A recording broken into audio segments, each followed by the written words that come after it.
pada hari ini kami merayakan hari kematian sebagai bukti bahwa Engkau telah menyatakan cinta kasih, dan lewat kematian-Mu ada kelepasan bagi kami.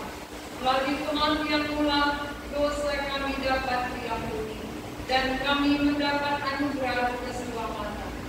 Kami merayakan supaya kami mengingat pengorbanan yang begitu besar dan kami menghargai pengorbanan-Mu. Kami mempersiapkan hati kami, pikiran kami, supaya fokus mendengar suara Tuhan. Berbicaralah bagi kami masing-masing, agar setiap telinga yang mendengar mendapatkan berkat yang baru. Karena Engkau Allah yang tidak terbatas, yang mengerti kebutuhan setiap manusia. Isilah kekosongan hati kami, puaskanlah dahaga jiwa kami ya Tuhan. Kami siap mendengarkan firman-Mu. Dalam nama Tuhan Yesus kami berdoa. Amin. Cepat silakan duduk kembali.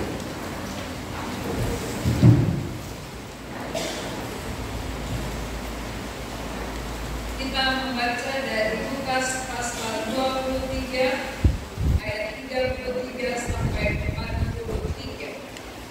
Lukas 23 ayat 33 sampai 43. Saya membaca ayat genap, ayat ganjil saudara baca ayat genap. Kita baca secara responsorial. Dimulai dari ayat 33.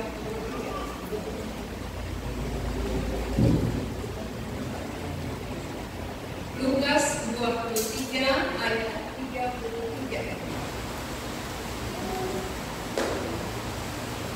Ketika mereka sampai di tempat yang bernama Tengkorak, mereka menyalibkan Yesus di situ dan juga kedua orang penjahat itu, yang seorang di sebelah kanannya dan yang lain di sebelah kirinya.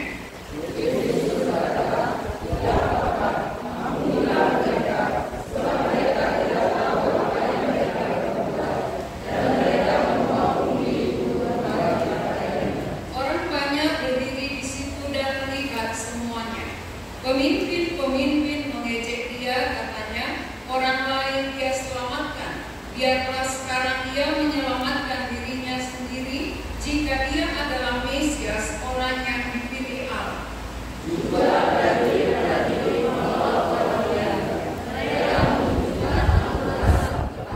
Dan berkata, jika engkau adalah raja orang Yahudi, selamatkanlah dirimu.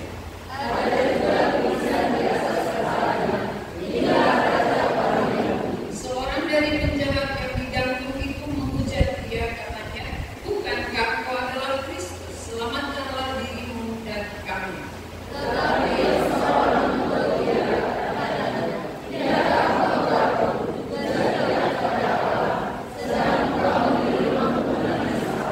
Kita memang selayaknya dihukum, sebab kita menerima balasan yang setimpal dengan perbuatan kita, tetapi orang ini tidak berbuat sesuatu yang salah. Lalu dia berkata, Yesus, nyatakan aku, apabila engkau datang sebagai raja. Kata Yesus kepadanya, aku berkata kepadamu, sesungguhnya hari ini juga engkau akan ada bersama-sama dengan aku di dalam Firdaus. Tema khotbah kita pada Jumat Agung ini adalah saksi-saksi yang telah menyaksikan tentang Kristus mati. Begitu banyak saksi-saksi yang menyaksikan akan kematiannya.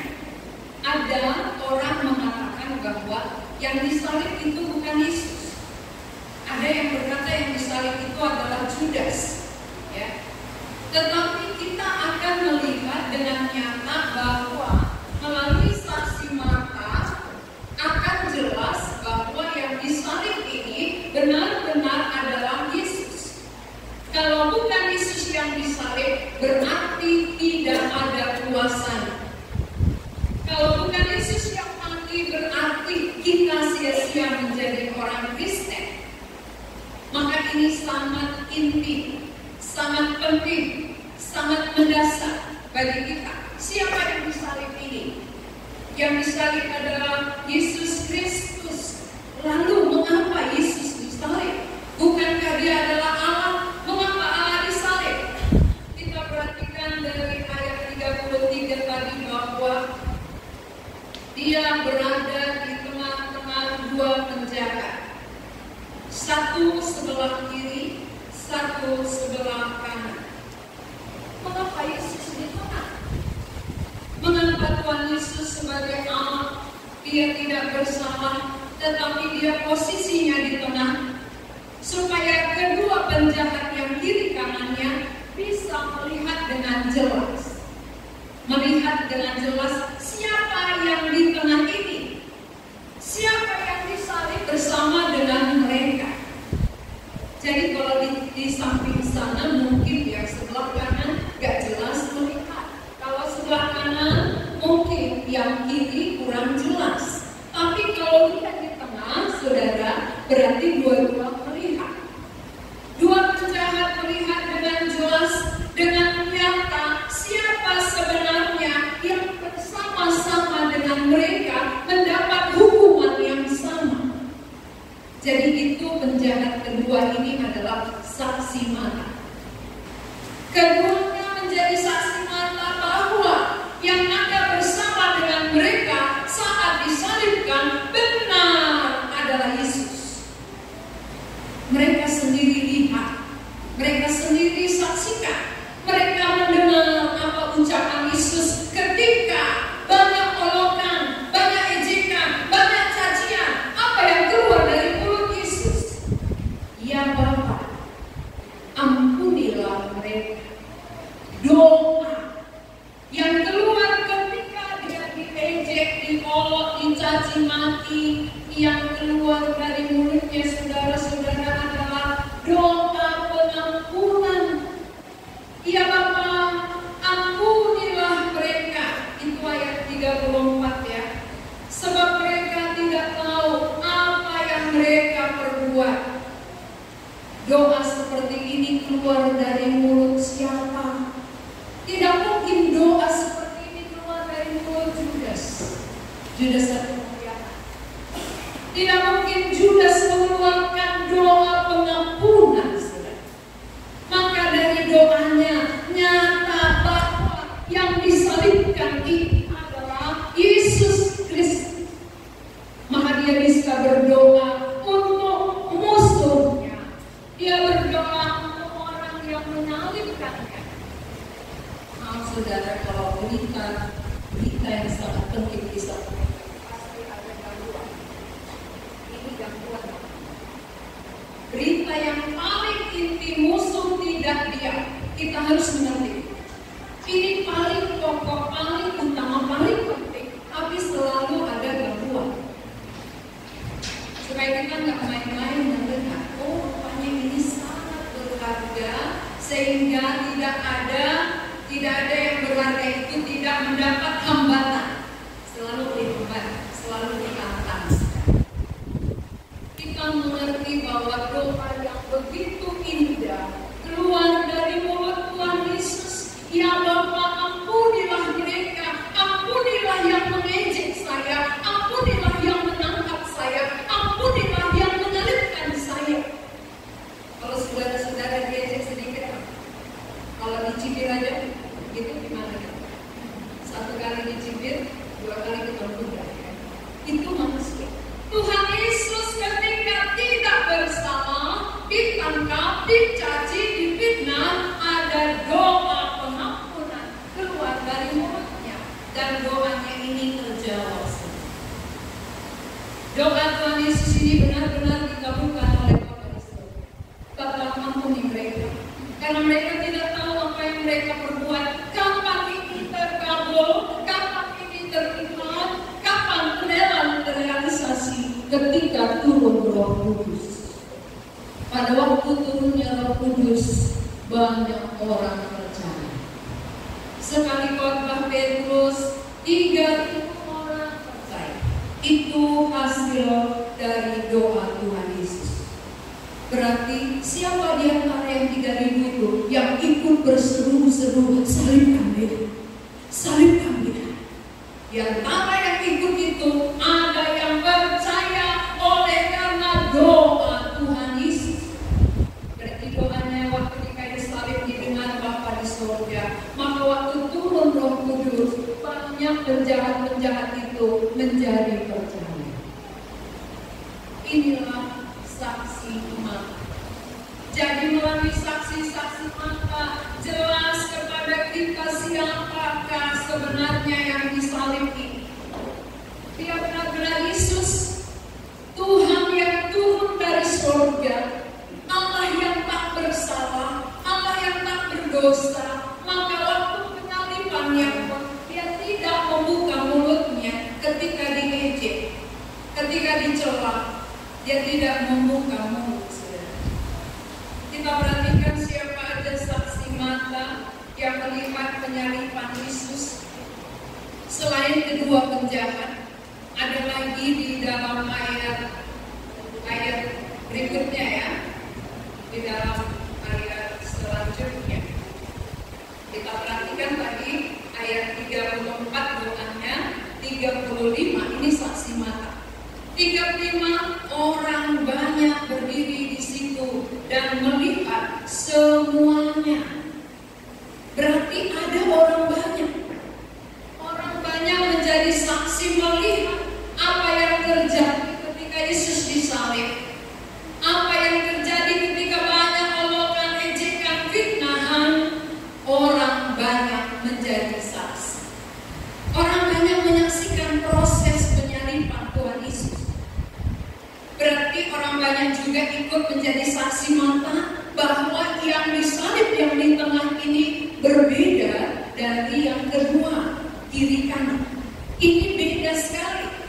Yesus yang disalib berbeda ketika orang banyak melihat, ketika orang banyak mendengar bahwa yang keluar dari mulutnya adalah doa pengampunan.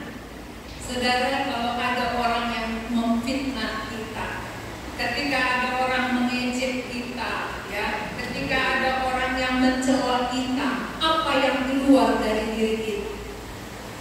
Apa yang keluar dari hati kita? Pasti sama. Kalau dia mencela, saya cela. Kalau dia menghina, saya hina. Kalau dia memfitnah, saya fitnah. Itu pada umumnya yang terjadi kepada manusia. Tapi Tuhan Yesus bukan begitu. Dia sama sekali tidak membalas. Dia yang adalah Allah yang benar, ketika dicaci oleh manusia berdosa, ini yang mencaci dia manusia berdosa ya. Tapi Allah yang benar tidak membalas. Dia tidak mau membalas orang jahat, karena dia bukan penjahat. Ya, dia bukan orang jahat, tapi dia orang benar. Orang benar berarti tak ada kejahatan di dalam hatinya. Tidak ada dosa di dalam diri, membuat tidak ada keluar dosa, tidak ada keluar kejahatan, tidak ada keluar celaan. Yang ada adalah doa pengampunan. Jadi sebenarnya jelas ya bahwa yang disalib ini adalah Allah yang tidak berdosa menjelma menjadi manusia. Itulah Yesus Kristus. Nah, saksi yang berikutnya adalah di dalam ayat berikut tadi, ayat 35, selain orang banyak juga pemimpin-pemimpin mengejek dia. Katanya, orang lain dia selamatkan, biarlah sekarang ia menyelamatkan dirinya sendiri jika ia adalah Mesias, orang yang dipilih Allah. Selain orang banyak, saksinya juga pemimpin. Saudara tahu pemimpin apa ini? Ini pemimpin agama. Pemimpin agama yang bekerja di bait Allah, ikut mengejek. Harusnya melayani Allah, tapi justru dia yang mengejek Tuhan. Kenapa? Karena kurang percaya bahwa ini adalah Mesias. Mereka menanti-nanti Mesias. Mereka menantikan kapankah Mesias datang. Begitu Yesus datang, mereka tidak percaya sehingga keluar ejekan. Mereka ejek, kalau engkau Mesias, selamatkan diri. Orang lain kau selamatkan, atau tidak selamatkan diri. Ini saudara-saudara mewakili pemimpin-pemimpin agama. Pemimpin agama sendiri terlibat dalam ejekan, ya, mengejek Tuhan Yesus ketika dia di kayu salib. Yang harusnya memuliakan Tuhan, yang harusnya memberitakan tentang Tuhan, kabar baik, tapi justru sebaliknya mereka terlibat di dalam dosa. Pemimpin agama terlibat mengejek Tuhan Yesus. Yang ketiga, selain pemimpin agama, ada lagi golongan prajurit, ya. Ayat 36. Juga prajurit-prajurit mengolok-olokkan dia, mereka menunjukkan anggur asap kepadanya. Ini prajurit ini adalah biasanya orang Roma. Prajurit yang menyalibkan Tuhan Yesus itu adalah orang Roma. Jadi waktu itu ketika mereka membawa Yesus ke Bukit Golgota untuk disalibkan, dan pada waktu mereka melihat Yesus disalib dan dia dengar bahwa Yesus ini adalah raja orang Yahudi. Biasanya menurut prajurit, kalau raja itu adalah punya kuasa, punya kekuatan untuk membebaskan, menolong. Ini sekarang dia katanya raja, tapi kok terikat. Raja kok tidak lepas, raja kok tersalib. Itu dalam pikiran prajurit. Kalau prajurit ini kan ada pimpinannya, ya. Ketika pimpinan katakan ini kerjakan, dia harus kerjakan. Ini lakukan, dia pasti lakukan. Tapi sekarang ketika disebut ini raja orang Yahudi, tetapi tidak melepaskan diri, seorang raja tersalib. Bayangkan saudara, tersalib. Ini seolah-olah dia tidak punya kuasa. Menurut prajurit, kalau raja itu hebat, raja itu punya kedudukan yang paling tinggi. Apa saja yang dikatakan raja itu harus jadi. Semua yang dikatakan raja harus dilakukan. Tapi raja yang satu ini kenapa diam? Raja yang satu ini kok bisa tersalib, diam, tidak buka mulut? Jangan-jangan bukan dia raja. Maka disaksikan, ya, sehingga ejekan para prajurit kata dan berkata, jika engkau adalah raja orang Yahudi, selamatkanlah dirimu. Mengapa raja tidak melepaskan diri? Mengapa raja tidak keluar dari salib kesulitan? Dia tak punya kuasa, dia tak punya kekuatan tertinggi. Tapi mengapa dia tidak lepaskan diri? Ini yang ada dalam pikiran prajurit. Berarti saudara-saudara, kita melihat orang banyak tahu ini yang digantung adalah Yesus. Pemimpin agama tahu ini adalah Mesias. Prajurit tahu ini adalah raja orang Yahudi, tapi bingung. Hanya sekedar tahu. Sebutan mereka bukan dikatakan, "Hei Judas, turun," kan tidak, ya. Kan ada orang kira bahwa yang salib itu Judas. Kalau memang orang banyak mengira ini Judas, atau prajurit juga menyangka ini Judas, tentu sebutannya adalah, "Hai Judas, turunlah. Hai Judas, selamatkan diri." Kan gitu, ya. Tapi ini sebutan mereka semua, jika engkau raja, jika engkau Mesias, itu berarti mereka tahu, hanya kurang percaya. Bukankah kita sebagai orang Kristen tahu? Kita semua tahu. Apa yang kita tahu? Yesus adalah Mesias, tahu. Yesus adalah Raja, tahu. Tetapi apakah pengetahuan kita itu menjadi iman? Jangan nanti kita seperti orang banyak ini, seperti pemimpin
salah satu penjahat. Kalau yang satu lagi mengejek juga ya, sudah tinggal napas terakhir pun masih mengejek. Bayangkan, sudah mau mati, tinggal napas terakhir, detik-detik kematian, masih ada ejekan kepada Tuhan Yesus. Itu kita perhatikan dari ayat 44. Oh bukan, ayat 40. Tetapi yang seorang menegur dia, 39, maaf ya, ayat 39. Seorang dari penjahat yang digantung itu menghujat dia, katanya, bukankah engkau adalah Kristus? Selamatkanlah dirimu dan kami. Bukankah engkau adalah Kristus? Itu artinya tak percaya. Kalau memang kau Kristus yang turun, selamatkan lagi kami. Kami menderita ini loh. Seringkali kita mau seperti itu Tuhan. Tuhan maunya mendengarkan seperti yang kita mau. Saat permintaan, permohonan, keinginan kita tidak tercapai, maka kita tidak percaya. Mana Tuhan? Kok dibiarkannya aku menderita sampai sekarang? Ekonomi sulit, aku lebih sulit. Kan gitu ya. Mengapa aku pun mau percaya kepada dia? Tapi buktinya apa? Aku sudah rajin ke gereja. Mengapa orang lain lebih berhasil hidupnya daripada aku? Orang itu gak pernah beribadah. Aku rajin. Tapi mengapa dia lebih berhasil? Ini namanya apa? Kita mau Tuhan itu seperti yang kita mau. Kita berdoa meminta sesuai keinginan kita. Begitu keinginan kita tidak terkabul, lalu kita ragu Tuhan. Berarti kita yang mau mengatur Tuhan. Tuhan buat begini baru aku percaya sama kamu. Kalau nggak kau buat aku tidak percaya. Berarti kita yang Tuhan, bukan Tuhan adalah Tuhan kita. Kalau dia Tuhan berarti bukan aku yang mengatur, saudara ya. Kalau Tuhan itu Tuhan berarti aku yang tunduk, aku yang percaya, apapun yang dia kerjakan itu yang terbaik. Bukan sesuai dengan pemikiranku, keinginanku harus jadi, tidak. Maka satu penjahat yang sangat beruntung, melalui proses penyalipan ini, di sini dia memperhatikan dengan baik-baik, mulai daripada doa Tuhan Yesus, dia dengar. Kemudian banyak ejekan, olokan orang banyak, dia dengar, dia perhatikan, tak ada satu pun yang dijawab. Tuhan tidak buka mulut. Tuhan Yesus tutup mulut. Dia tidak meresponi ejekan, olokan, celaan, fitnah, semua tidak ada direspon. Dia tutup mulut. Maka di dalam Yesaya dikatakan, dia seperti anak domba yang keluh, yang dibawa ke pembantaian. Saudara tahu anak domba keluh ya, gak melawan ya, dia diam aja, walaupun tahu dia akan disembelih, dia ikut. Seperti itulah Tuhan Yesus. Ketika orang-orang menjerit, orang-orang bermohon, turunlah, buktikan bahwa engkau memang Mesias. Turunlah, selamatkan dirimu kalau engkau memang raja. Tetapi semua itu tidak direspon oleh Tuhan. Dia tutup mulut. Mengapa? Karena dia tahu apa tugasnya. Dia mengerti tugas yang harus dikerjakannya adalah mati. Dia memang harus mati. Karena tanpa kematian tak ada kehidupan. Tanpa kematian tak ada keselamatan. Maka Yesus harus mati. Jadi kalau orang tanya, mengapa Allah yang mati? Jawabannya, kalau Allah tidak mati, maka aku yang mati. Itu jawabannya. Kalau Tuhan tidak mati, aku harus mati. Mengapa? Karena upah dosaku harus ditanggung, harus diterima. Tapi karena Dia mati menggantikan aku bebas dari kematian, sehingga aku menjadi hidup. Itulah berharganya kematian Yesus. Jadi salah satu penjahat itu, itulah yang memperhatikan proses demi proses terlaksananya kematian Yesus, muncul imannya.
41. Kita baca ayat 41. 2, 3. Kita memang selayaknya dihukum, sebab kita menerima balasan yang setimpal dengan perbuatan kita. Tetapi orang ini tidak berkuasa sendiri. Sadar diri itu penting. Untuk sampai kepada iman adalah harus sadar diri.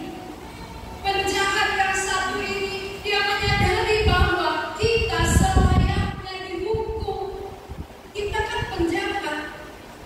Kalau pada zaman dulu, saudara-saudara, hukuman yang paling berat dijatuhkan itu hukuman salib. Berarti kejahatan mereka ini sudah paling besar. Maka dia dijatuhkan hukuman salib. Sekarang Yesus tak berdosa. Yesus benar, kenapa sama-sama disalib?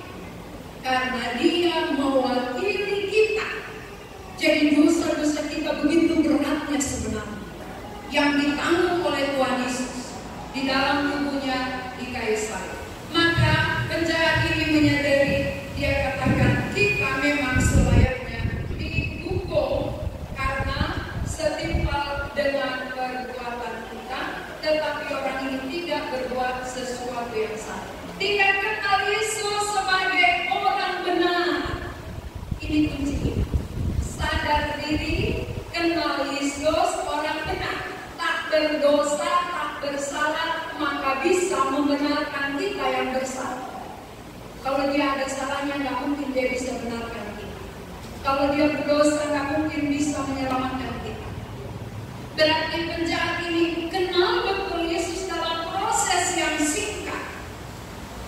Dia singkat sekali proses, tapi dia kenal bahwa Yesus orang benar. Saudara-saudara, kita prosesnya bukan singkat. Kita sudah berpuluh-tahun. Berpuluh tahun kita menjadi Kristen. Tapi mengapa tidak menghargai kesempatan?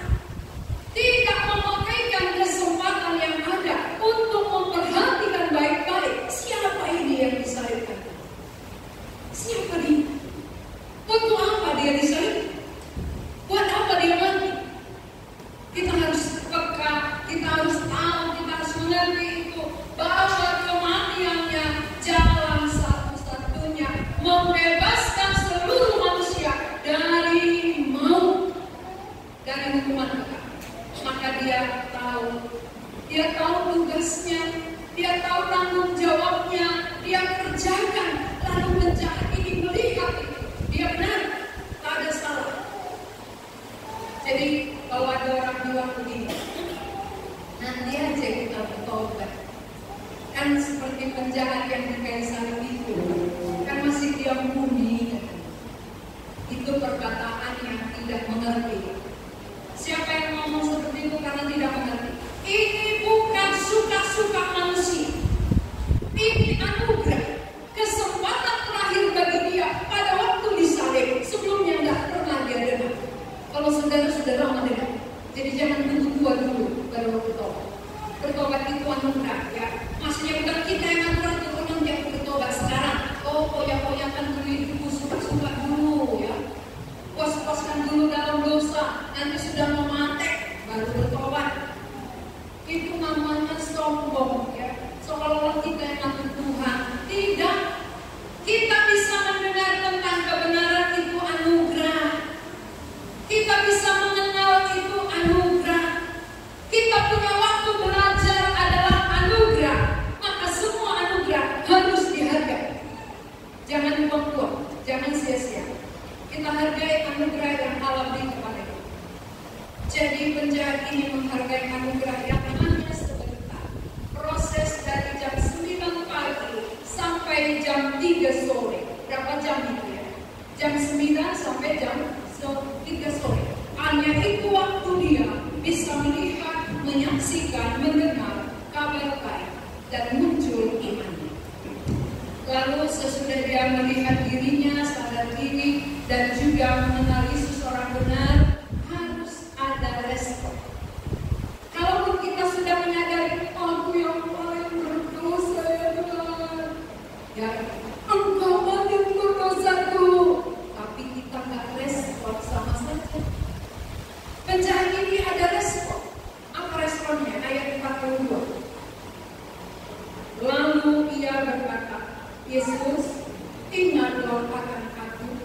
apabila Engkau datang sebagai Raja. Ini respon. Dia punya hubungan dengan Yesus yang dia kenal tadi.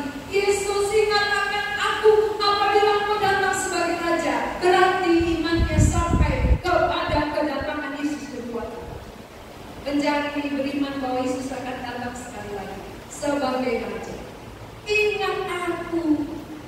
Ini artinya respon permohonan, karena dia tahu hanya ini yang bisa menyelamatkan dia. Lalu ketika dia meresponi dengan imannya, apa jawaban Tuhan Yesus? Ayat 43. Kata Yesus kepadanya, aku berkata kepadamu, sesungguhnya hari ini juga engkau akan ada bersama-sama dengan aku di dalam Petrus. Saat saudara percaya kepada Yesus, saat saudara respon dia, maka keselamatan terjadi pada saudara. Itu iman. Kenapa? Karena yang menyelamatkan itu adalah Yesus, bukan saudara. Kita mengenal, kita menyadari kita berdosa, kita butuh Tuhan, lalu kita terima Dia. Saat kita terima, di situ terjadi keselamatan. Itu dari Tuhan sendiri. Maka Tuhan katakan hari ini tidak perlu tunggu lama-lama. Saat engkau beriman, saat itu terjadi keselamatan bagi. Hari ini juga engkau bersama aku di dalam Tuhan. Ketika saudara beriman kepada Yesus, saat itu saudara mendapatkan keselamatan, pengampunan dosa, anugerah terbesar. Ini dari siapa? Dari Tuhan sendiri. Tuhan yang menjamin, bukan saya. Tuhan yang katakan hari ini ketika kau beriman kepadaku, aku mati menggantikan kau, maka engkau selamat.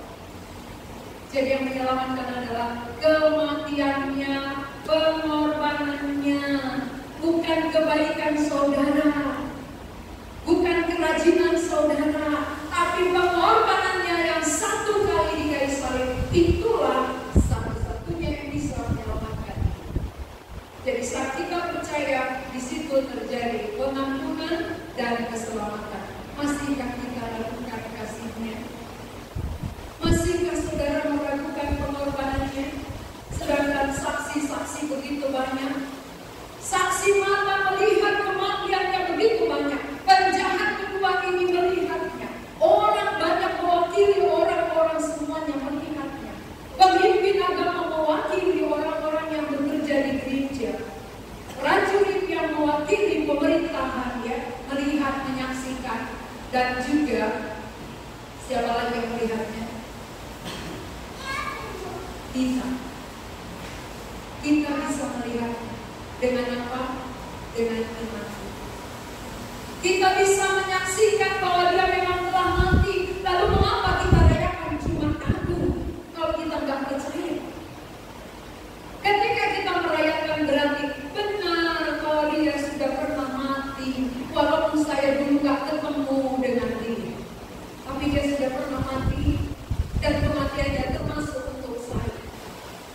Jadi siapa yang percaya Yesus mati untuk dia dan menerima kematiannya, maka saat ini saudara diselamatkan. Mari kita berdoa. Tuhan, kami bersyukur ada satu dari penjahat itu yang sampai kepada kami. Kami rindu Tuhan, kamilah orang, karena kami juga berjalan supaya kami memiliki iman yang sama.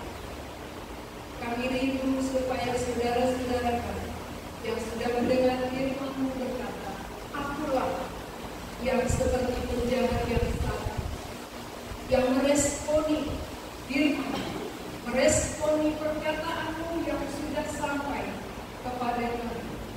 Kalau Kau memang mati dan banyak saksi mata yang sudah melihat, menyaksikan, benar ada bahwa Yesuslah yang mati, karena lewat kematian pula kami bisa hidup. Tanpa Engkau mati, kami semua akan menerima kematian. Kami berterima kasih untuk pengorbanan